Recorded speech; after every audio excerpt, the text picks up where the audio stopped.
Saudamos todos vocês com a graça e a paz do Senhor Jesus. Aqui nos encontramos para juntos estudarmos a Bíblia. Somos agradecidos a Deus por este dia que Ele nos dá e também por estes momentos que temos para estudar a Sua Palavra. Nós somos agradecidos a cada um de vocês que estudam conosco a Bíblia diariamente, vocês que compartilham os estudos e também vocês que estão fazendo conosco o curso bíblico Conhecendo a Palavra de Deus, que começamos no sábado passado. Nós agradecemos a vocês que nos escrevem dizendo de onde acompanham os estudos. Mandamos aqui um alô especial para o Luiz Moraes, de São Luís, em Maranhão. Maria Helena Bezerra, de Salvador, na Bahia. Aderci Ferraz, de Baixo Guandu, no Espírito Santo. Nancy Mota, de Silva Jardim, no Rio de Janeiro. Manuel Fernandes, de Brockton, aqui em Massachusetts. Dilza Flora Braga dos Santos, de São Gonçalo, no Rio de Janeiro, e ela está feliz porque seu filho Rodrigo completou mais um ano de vida. E a todos os demais que nos escrevem, nós agradecemos e sempre mandaremos um alô. Iremos orar. Nosso Deus e nosso Pai que estás nos céus, aqui estamos diante da Tua presença, agradecidos por este dia de vida que estás nos concedendo, por estes momentos que temos para estudar a Tua Palavra. Pedimos a unção do Teu Espírito Santo para que possamos entender e colocar em prática em nossa vida. Abençoa, Pai, cada um dos nossos irmãos e irmãs, amigos e amigas, onde quer que se encontram, estudando a Bíblia conosco a cada dia, que recebam uma porção dobrada do Teu Santo Espírito, entendam a Tua Palavra e coloquem em prática em sua vida. Ó Pai, abençoa aqueles que nos pedem orações. Perdoa os pecados de cada um de nós, em nome de Jesus. Amém. Queremos agradecer a todos vocês que estão estudando conosco a Bíblia todos os dias pela manhã. É um estudo dirigido, estudo sistemático, e nós lançamos o curso Conhecendo a Palavra de Deus. Começamos no sábado passado, a primeira aula, a primeira lição, e é um curso bem simples, fácil de entender, será em poucas lições, é para que você possa aprender a manusear a Bíblia, a entender como encontrar os livros da Bíblia, e nós estaremos juntos então, durante os sábados à tarde, trazendo estes ensinamentos. Nós agradecemos a todos que estão participando conosco do curso bíblico e, graças a Deus, um grande número de irmãos, irmãs, amigos e amigas estão participando conosco, e louvado seja o nome de Deus. Nós estamos, então, hoje dando sequência ao nosso estudo desta semana, falando sobre fé da aliança. Lembrando que este é o nosso penúltimo estudo desta série. Falamos sobre o Calvário, o sofrimento que Jesus suportou por cada um de nós, seres humanos pecadores. Como temos dito aqui nesta série, o pecado ele é trágico, o pecado ele traz consequências desastrosas para aqueles que decidem permanecer no pecado e que não querem se arrepender. O pecado leva à morte, e foi isso que levou Jesus ao Calvário. Foi o nosso pecado, foram os nossos pecados. Não foi pecado que Jesus cometeu, porque ele não cometeu nenhum pecado. Ele permaneceu sem se render aos ataques de Satanás, e foi até o fim, até ele se entregar e morrer por nós na cruz do Calvário. E então, Jesus ali no Calvário, ele ratificou a aliança eterna, a promessa. E esta aliança é que nós, se aceitarmos a proposta que Deus faz para cada um de nós, de andar nos seus ensinamentos, fazer a vontade dele e não a nossa vontade, nós também estaremos fazendo parte daqueles que herdarão a vida eterna. Quando o pecado entrou no mundo, lá com Adão e Eva, depois veio o dilúvio, e aí depois do dilúvio Deus chama a Abraão como o pai da fé que nós conhecemos, aquele que deixou tudo para trás para obedecer à voz de Deus, quando ele ouviu Deus dizer a ele: sai da tua terra e da tua parentela e vai para um lugar que eu vou te mostrar. E nós encontramos então, em Gênesis capítulo 15, no verso 6, Deus dizendo: Abraão creu no Senhor e assim foi considerado justo. Abraão creu, foi pela fé que Abraão foi justificado. Não é porque ele deixou a sua parentela e foi para onde Deus iria mandar. Não foi por isso, não foi porque ele ofereceu seu filho Isaque como sacrifício que ele foi justificado, não. Foi porque Abraão tinha fé, ele creu no Senhor. E é isso que nos justifica. Não é o que nós fazemos, não são as obras que nos justificam.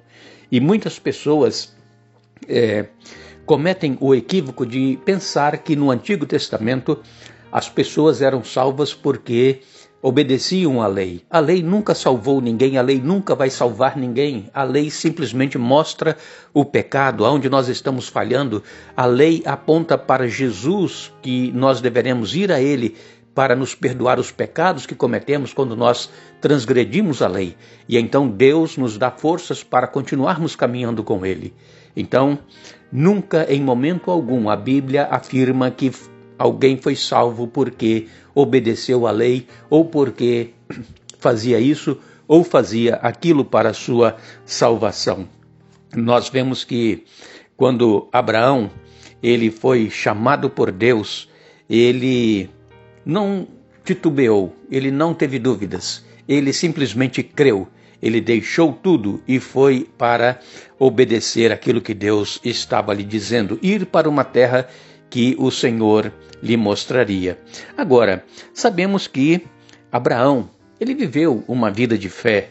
Abraão, ele viveu uma vida de obediência, mas esta vida de obediência e de fé de Abraão não era perfeita. Por quê? Porque Abraão teve também os seus momentos de dúvidas, de incerteza, teve momentos em que ele temeu por sua própria vida e ele disse para que Sara, sua esposa, dissesse que era sua irmã. Então, veja que a fé de Abraão, ela, em sua totalidade, não foi uma fé totalmente perfeita e uma obediência totalmente perfeita, mas Deus a si mesmo o chamou de pai da fé. O homem segundo o coração de Deus, o amigo de Deus, Abraão. Por quê? Porque todos nós seres humanos, por melhor que nós sejamos, nós temos as nossas deficiências, nós temos as nossas fraquezas, nós temos aqueles momentos em que nós deixamos transparecer alguma dúvida, alguma incerteza quanto o amanhã, quanto esta fé que nós estamos seguindo, mas Deus, ele olha o nosso coração. É claro que se nós estamos vivendo em pecado, estamos cometendo delitos, transgredindo a lei de Deus, nós precisamos reconhecer que estamos transgredindo, pedir perdão e não cometer mais aqueles pecados.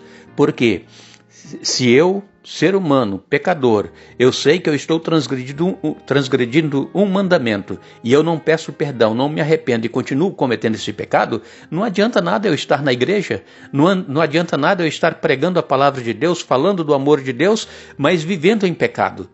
Então, nós precisamos saber que falhas todos têm, pecados todos cometem, mas não pecados costumeiros que a gente sabe que está cometendo aquele pecado e continuamos cometendo. Então, o pecado acidental, aquele pecado que nós cometemos num momento impensado, aquele que não foi premeditado, nós precisamos então ir a Deus e pedir o perdão daquilo que nós cometemos e continuar a nossa caminhada, porque todos nós estamos sujeitos a cair na nossa vida espiritual, mas nós não poderemos permanecer caídos, nós temos que nos levantar e continuar prosseguindo. Vejam o que o apóstolo Paulo escreveu em Romanos, no capítulo 4, versos 1 a 7, falando a respeito de Abraão. Paulo escreveu: do ponto de vista humano, Abraão foi o fundador da nossa nação. O que descobriu ele? Se suas boas obras o tivessem tornado justo, ele teria motivo para se vangloriar, mas não perante Deus, pois as Escrituras dizem: Abraão creu em Deus e assim foi considerado justo. O salário daquele que trabalha não é um presente, mas um direito. Contudo, ninguém é considerado justo com base em seu trabalho, mas sim por meio de sua fé em Deus, que declara justos os pecadores. Davi também falou a esse respeito quando descreveu a felicidade daqueles que são considerados justos sem terem trabalhado para isso. Como são felizes aqueles cuja desobediência é perdoada, cujos pecados são cobertos. Então, Paulo vem dizendo aqui que Abraão, ele foi o fundador da nação de Israel, o povo hebreu.